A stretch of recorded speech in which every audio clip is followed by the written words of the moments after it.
Hello mga kaguro, no? Yan, nandito tayo ngayon guys sa Quirino Highway. Ayan, binabagtas ko po dyan papuntang Bayan Glory. Kasi doon po yung aking way para po makauwi na. Ayan. So, samahan niyo po ako sa aking paglalakbay pauwi. Ito po ang ating motovlog for this day. So, nag-video ako para magkaroon tayo ng proof. Ayan, kailangan mag-video. Ayan, para baka may di nasahang pangyayari. Meron tayong ebidensya. Ayan, evidence kung sino yung may sala sa kalye. Ayan. So, ano na po yan, mga 11:30 PM na po ng gabi. Pero marami pa rin pong sasakyan. No, kaya inisip po ganyang oras umuwi para makauwi agad na maaga or makauwi agad ng mabilis kasi alam kong kukonti yung sasakyan sa getong gabi na 11:30. Pero ito po yung bumungid sa akin, ang dami pa rin mga 4 wheels na nasa lansangan, no? And then dito po malapit na tayo dyan sa Rosa Susano Elementary School. Ayan, sa may right side, sa may kanan po, yan po yung Rosa Susano Elementary School. And then sa kabila naman po, sa left side, andyan naman po yung St. Peter Gulod. Yan, kabila sa may mismong pedestrian lane na yon. Same time, ayan, medyo red light yung mga likod ng kotse kasi meron tayong stoplight. Yan, nakikita nyo sa unahan, green light. So, go tayo. Ayan, at samahan nyo pa rin ako magbagtas ng aking pag-uwi sa Valenzuela. Yan, so dito guys, medyo nagano ako. Paul ako dito pero nag-counterflow ako kasi open naman yung kabilang side. Ayan, so pasensya na po, no? Open naman po na walang ganun sasakyan kaya nag-counterflow ko. Pero ayun, safe naman po, no? Same time, dahan-dahan lang tayo dyan kasi walang sasakyan bawal tayo dyan, mabilis ang takbo. So tabi tayo kasi may bus na mahirap na maipit. So dahan-dahan lang. Then while waiting kasi naka red light, stoplight po tayo. Ayan, nakikita nyo naman po yung red light, no? So ayun, no, may nakita ako dito, no, magandang dilag kaso nakatalikod. Sana all okay. So samahan nyo ulit ako na mamaya ay habang nag-aantay tayo. Ayan, nag green light na po, no. Ayan, so dito diretso po na yan papuntang Deparo, Bagumbong. Dito ayan, pinara po ako, kala ko pinara ako, no, yung pala sinisinya sa likod ko na sasakyan, 4 wheels kasi yun para mabawasan yung sasakyan doon sa may kabila, sa may papuntang Bagumbong. Pero na papunta po dito, kumaliwa po ako, no. Ito po ay papuntang Malinta or ito yung way ng General Luis. Okay, so pag diretso nyo po yan, ang tagos po nyan ay Malinta, Valenzuela People's Park, ganon. Ayan, so patagos pa ng Valenzuela yan. And then ito po yun sa may kabilang side, Chowking and Jollibee, bagong bukas lang po yan. Ayan, so kung gusto nyo pumunta yan, dito lang sa General Luis lang po, no. Ayan. And then may Mercury Drug din po sa may kanan. Ito naman po papuntang Tagusan ng Bagong Silang din to. Yung kabila na yung nilikuan ng motor. Ayan. So along General Luis po ito. Ayan, samahan niyo po pa rin ako, no. Ayan, General Luis Road. Then yan. And bagong yung McDo na po nakikita sa left side, bagong tayo lang din po yun. So napakarami na pong ayan, may mga bata pang sa labas, 11 past na yan or 12, pero may mga bata pa rin gumagala, no. Ayan, so General Luis po ito, no. Pag diretso nyo po yan, tagos po yan ay Valenzuela. Paso de Blas, ganyan. Malinta, Maysan, yan po. Pero tayo, hindi tayo diretso doon kasi mapapalayo tayo sa way natin. So, syempre, dito tayo, kakanan tayo. Yan, yung nilikuan ng white na tricycle, doon tayo pupunta. Yan, kanan tayo. Ayan, papuntang Llano Road, Caloocan. Yan, dire-diretsuhin lang po natin yan.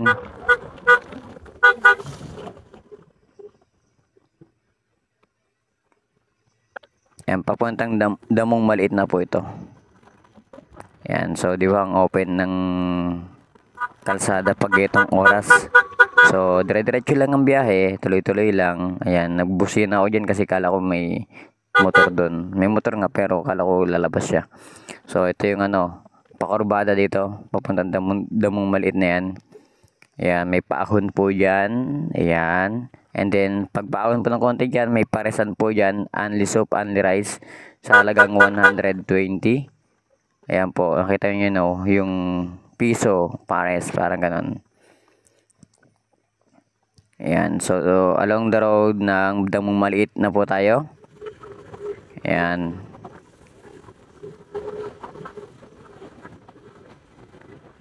So, di ba, ang luwag ng kalsada kasi itong oras talaga, mga 11 past na, ay open na yung kalsada kasi wala nang ganong mga private vehicle, mga kotse, nasa kanilang mga bahay na yan. Ito yung mga makikita mo mga yung mga late na yan, late na lang umuwi yan. Ito, along the Llano Road na to. Yan, manadaan natin dyan mamaya yung Ribisco Manufacture. Yan, kung saan ginagawa yung mga biskuit ng Ribisco. Tsaka yung kung saan ginagawa yung dingdong. Yung paborito yung dingdong. Diba, ayan, open. Dire-diretso lang po tayo. Ayan, open ang daan. Tapos malakas pa ang ating ilaw. Kaya kitang-kita natin kung may hams ba or wala. Ayan, diba, dire-diretso lang tayo. Ang takbo natin dyan, mga 60 lang. 60 km per hour yan. 60 km lang yung ating speed dyan. Ayan. Diba? Bilis, no? Open area, no? Open kalsada. Ayan. Malapit na po tayo sa Ribisco, no? Ito. Ayan, yung kabila. Ayan, yung gate na yan. Yan ay sa Ribisco Manufacture. Kung saan ginagawa yung mga biskuit. And mamaya po ay malapit tayo dun sa JBC Manufacture kung saan ginagawa yung dingdong or happy ata yun. Ang binibili sa tindahan, tig-pipiso. Ito naman po, no, meron ditong intersection. Yung diretso papuntang Big Knife, dito deparo yung kanan, yung kaliwa papuntang kay Biga. Okay, silanganan. Yung yan. Ito yung malaking truck, oh. Ang galing, oh. Kala ko babanggain ako, eh. Yan, oh. Yun yung truck na sumisyete. Tinatawag na sumisyete kasi grabe, oh. Di ba? Parang number 7 na siya. Yan. So, dinagka siya. Kaya yung mga nasa gilid ng motor, pinauna na para abante ng konti yung sa pang malaking truck. Di ba? Malaking truck po yung nagkakasalubungan dito sa area na to, sa lugar na to. Nagka-traffic din dito. Yan, kasi sobrang nalaki ng truck. Pero kaya naman i-manage ng mga traffic enforcer yan dito. Yan, kaya shoutout sa mga traffic enforcer dyan sa Llano Road. Yan, then right, bagtasin natin, lakbay lang, dire-diretso. Mamaya madadaanan ulit natin ang sa pampabrika ng Ribisco. Yan. Welcome to sa may kaliwa po, no, Jillian Hills. Jillian Hills, yan. Yan, kabila po, ano po yan, Ribisco Manufacture ulit. Ang dami mga pabrika dito sa Caloocan na halos yung kinakain sa tindahan ay dyan ginagawa ng mga biskwit.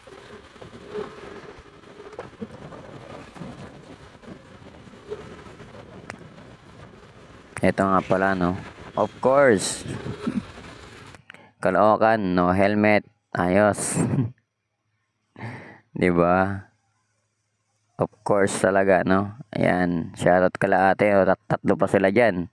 No helmet yan. O, isa, dalawa, tatlo. Titingin pa si ate. Oops. Shoutout sa ate. Caloocan yun, ha?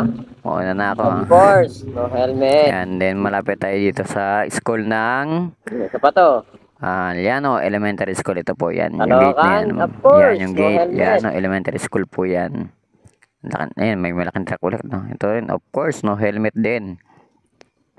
Ganyan po sa Caloocan. Hindi po mahigpit. Mahigpit naman sila, kaso nga lang, huwag ka lang papahuli. Okay? Kung sa Valenzuela ka na ganyan no helmet, ay sure na masisita ka. Maraming manghuhuli sa Valenzuela, kaya huwag kang magtangka o mangas na pupunta ka ng Valenzuela nang walang helmet. Kailangan always wear helmet at saka yung nakapantalon or nakasapatos ka dapat kapag ikaw ay pupunta sa Valenzuela. Yan po, tips ko sa inyo, wag na wag po yung pupunta na nakachinelas, naka-shorts sa Valenzuela kasi then no helmet. Nako, siguradong mahuhuli kayo. Pera talaga. Maglalabas kayo ng pera sa bulsa. Yan. Ito po yung mini Marilaki dito, oh. Small C. The Devil's Corner.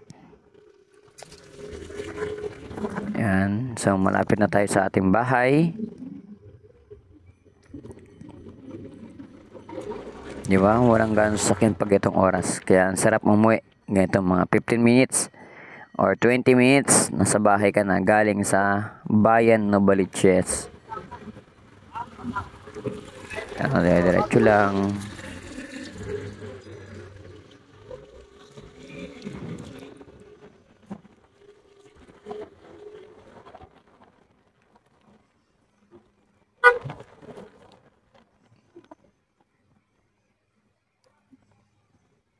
Yan, diretso lang tayo dyan. Kasi, yan, may aso pa.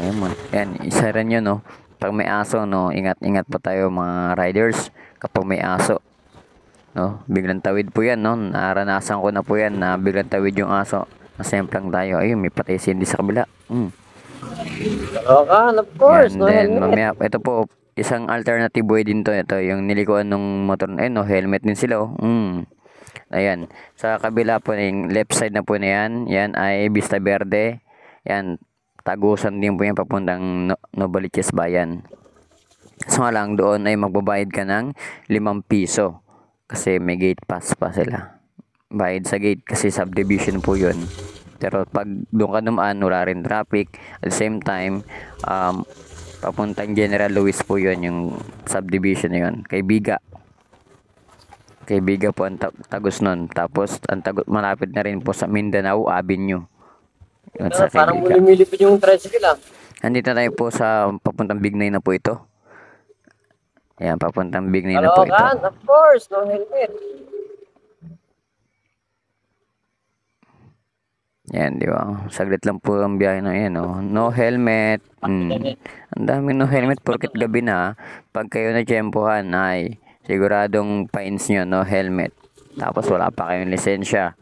Tapos sinipa sa inyo yung motor. Nako, ang sakit sa ulo niyan mga dodong. Makukulit talaga yung mga Pilipino, no? Porket malapit na yung pupuntahan hindi na nag-helmet. Yan. Mag-iingat po kayo, baka mahuli po kayo, no? Marami pa naman bubulaga dito. Yan. Dito rin po, may checkpoint po dito sa may 7-Eleven na yan, no? Pero hindi tayo matatakot sa checkpoint kasi kompleto naman tayo sa requirements. Yan, may papel ang motor, may lisensya ako. At the same time, rehistrado naman po yung motor, pati yung tao. Yan. So, ito rin po, no? Yan, yung kabilang side po niyan, paggawa ng karaoke, yung KSK, tapos dito sa kabila, yung gate na po na yung pabrika na yan, release ko rin po yan, o pinakil paggawaan ng Paji Bar, di ba? Yung kinakain natin na binibili sa tindahan, paggawaan po ng Paji Bar po yun. Ito, nasa Bignay na po tayo dito. Ayan, then baybayin po natin. Mamaya-maya po may mga sa mga blind spot dito, may nakatayo ng mga pulis po dyan minsan. Kaya mag-iingat po kayo kung kayo ay rider na hindi mahilig mag-helmet, ay sigurado masisita kayo dito. Marami nang uhuli po dito. Okay, mga pulis po dito na may nag-checkpoint po. Gabi-gabi po yan kasi alam nila na maraming mga gabi, marami sa gabi ang gumagala na walang helmet. At the same time, yung mga walang helmet na yun, ay yung pa yung mga taong nakainom. Okay?